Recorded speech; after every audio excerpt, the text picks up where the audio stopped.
I look at the win totals right now. I think the biggest differences I have are off by almost 10 wins to the good and the bad here. Give them to us. So I have a pretty strong disagreements with Mark in some of these.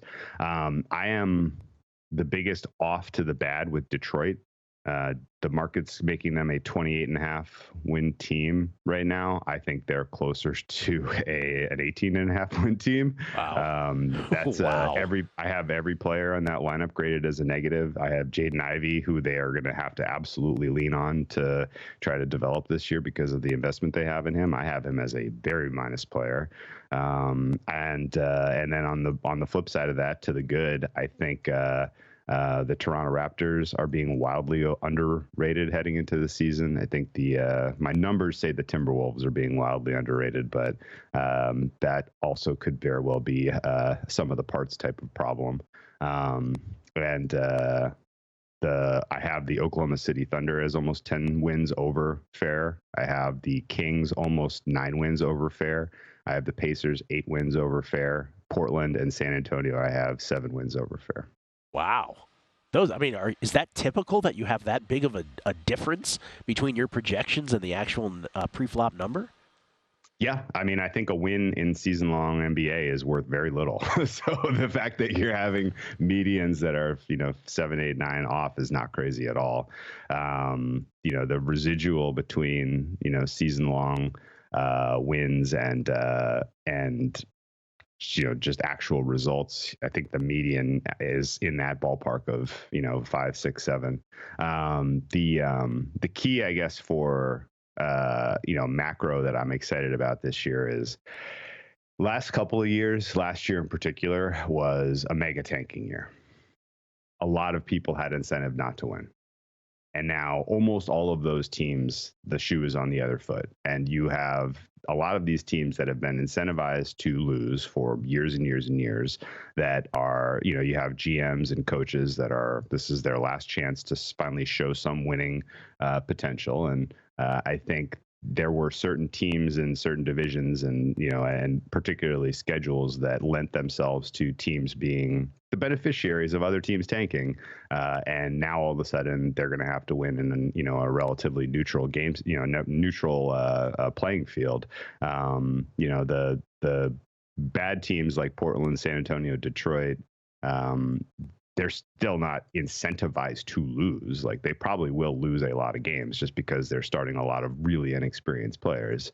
But I think, just in general, the tanking nature that we had as part of the fabric of the NBA the last couple of years is going to be a lot softer this year. It's very interesting. Exit question, because we got to go. For the man who gave us Mike Brown Coach of the Year last year, do you have an award play?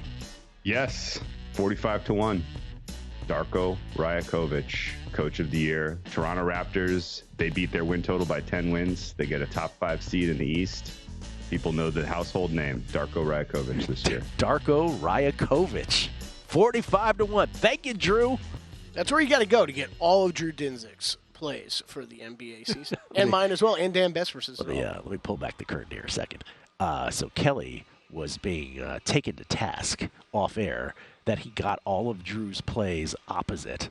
But in fact, you got them all right, correct? Yeah, no, I stand by what I said. But again, you can go to VSiN.com and check for yourself later today. The level of aggravation that this gave you, though, was phenomenal. No, I love it. We get, like you said, we love our audience. We get great tweets. Yes. You're the best fans in the world. A lot of people really interested in, Drew's bets. I 100%. Get it. Drew's great at betting the NBA. He said he's 10 games difference from the number. So, yeah, and what did we talk about a lot? Alternate win totals. Go bet them if they're out there. If they're out there. DraftKings. They're at DraftKings. Go bet them. We work for DraftKings. I'll still tell you to go bet them. Go. They'll be fine. Don't worry. Whenever this state gets legalized betting here in Nevada, boy, oh boy, it's going to be something else. Oh, yeah. My 6 man of the year shopping. Yeah. I got to shop around between one book. Which book? Caesars. Only place in town. Do they have most improved? Do they have most improved still there? Yeah, they got there. They got there. Okay. Yeah. I bet defensive player of the year yesterday. By the time I got off air, it was the best number in town was 13-1 on Wembanyama at MGM, by the way, because Caesars had gone from 15 to 12. Which, yeah, you probably had like 2 or 3 books to shop around for that one. 2. Yeah. At least 2. MGM and Caesars? Yeah. And then the only other NBA season-long bet I have, you and I both made, which is on Scoot to win Rookie of the Year at plus 460, which we made right here at Circa. Which I wasn't even going to bring up at first, Gil, just because the price difference most places is so much shorter, and that we really bet it because of the price available. But I just saw at MGM when I was going to shop that they have plus 450 up on it right now. So there you go. I think it's a good position to take at least to start here. We always talk about it's the NBA. It's a long season. You can add futures along the way if prices drift. I think there's a chance he could be great right out of the gates. What are your plays? And we'll get Dan Vespers to then poke holes in all of our plays. Yeah, that's right. Afterwards. We got Dan standing by. So I think I went through all my awards bets. That's everything there. All else I got is win totals here. I'll start at the top and work my way down. Nuggets under 53.5. It's a half win better than they had a year ago. This roster not quite as good.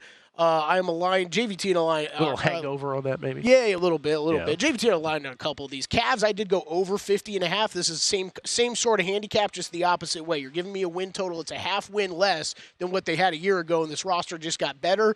I'll bet over the 50.5. Bulls and Raptors. I bet under on both of these teams. Bulls under 38.5, Raptors under 37.5. So you're oppo, Drew. The opposite, Drew. Completely understand where Drew's coming from. If you told me that the Raptors had their roster for the entirety of the season, I think they're going over their win total. I don't think they're going to have their roster for their entirety of the season. You have Pascal Siakam on an expiring deal. I think he'll get moved here at some point. Gary Trent Jr. as well.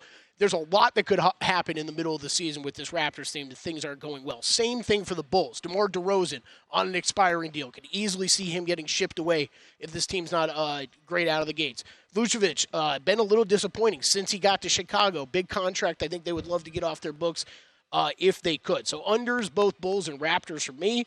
Hawks over 42.5 wins. I did not bet them to win the division, Gil.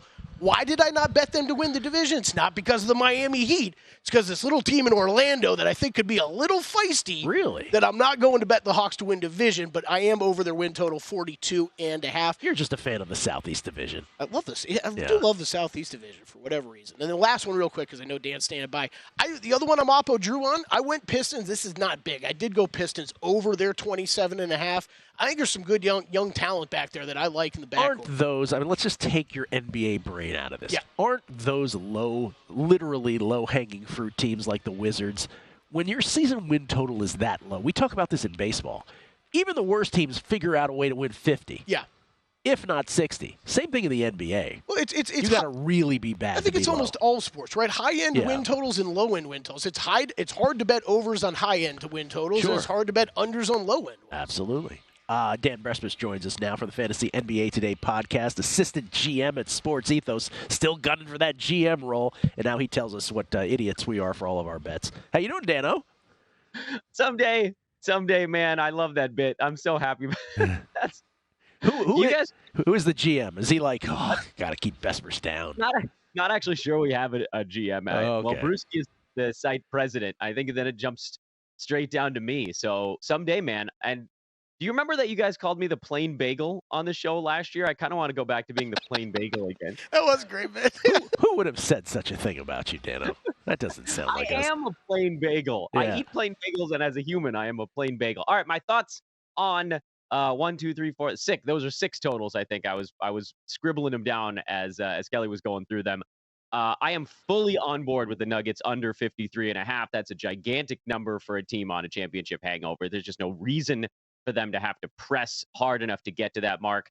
Cavs, I don't have really strong thoughts either way. I'll admit that was a team I actually had trouble reading last year on the day-to-day. So there could be a little bit of a weirdness, but they added shooting, and that was something they needed, so that's good for them. Bulls and Raptors, that's just one where I didn't touch it because actually for the reasons that Kelly was talking about, you don't know who's going to be on that team at the halfway point. And so for me, that was just too much uncertainty for me to go either way on those two plays. Hawks, I have no idea if they don't stagnate this year. I might be on the other side of that one. If I had to lay a play on it, I'm not on either side of Hawks at 42.5. And Pistons is one that I've gone back and forth on 1,000 times. Of all the ones that, Kelly, you mentioned, that's one where I've been like, okay, but they actually want to try to win now, and Cade is back, and their young guys are getting better, but are they actually good enough to get to that number? And sometimes just trying is enough. So if we assume they're not going for the full tank mode, I actually do agree with you on the Pistons. But certainly of all the ones you mentioned, the Nuggets under, I think, is probably the one I like the most. Yeah, and real quick, the Pistons by far that's the smallest bet of the ones that I listed. Yeah, because I'm kind of with you, Dan. I get it. I get where you're coming from on that team. You did like a quarter Lou on that one. Yeah, exactly. Yeah. Dan, you have some of your own though. You got 5 season win totals. What do you got? I do, and actually there were 6. I had Memphis over, but the Steven Adams news was a real buzzkill, him being out for the season. They lost a lot on the interior with that one because Brandon Clark still isn't back, and so it's going to be this Santi Aldama and Xavier Tillman thing going on that we saw late last year. So that was one that I kind of got off of. The 5 that I do like, Suns under 51.5. I just think that team's going to take all kinds of time to gel, and they might be without Beal and Booker here on opening night already. So you've got health stuff to worry about. You've got chemistry stuff to worry about. And it's a giant number for a bunch of guys that got thrown together with a bunch of other dudes that got filled in on veterans minimum contracts.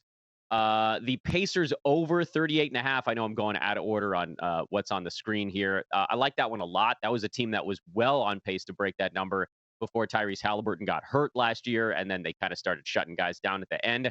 I think that's a team, again, where if you see them basically try for the season, they'll hit that mark. I'm trying to go as fast as I can here, guys. Kings under. They were the healthiest team in the NBA last year, that type of stuff. Maybe it happens a second time in a row, but I'm not inclined to believe that it does.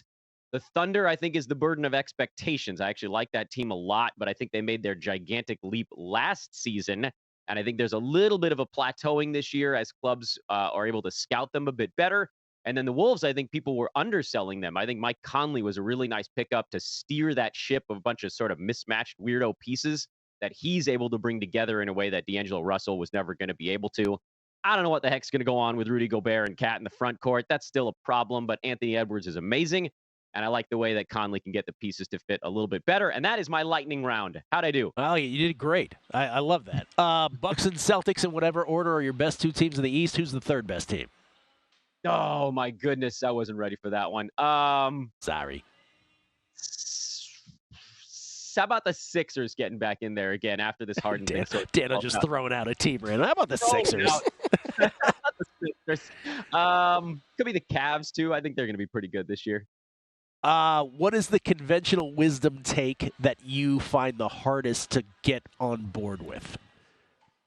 Oh, my goodness. That's another really hard question. What is a conventional? What if it is? So, like, in some ways, you did that with the Thunder by going under on the Thunder, right? Because so many people love them. Are you as bullish on the Clippers as some are? We have a couple Clippers-loving analysts here at the network.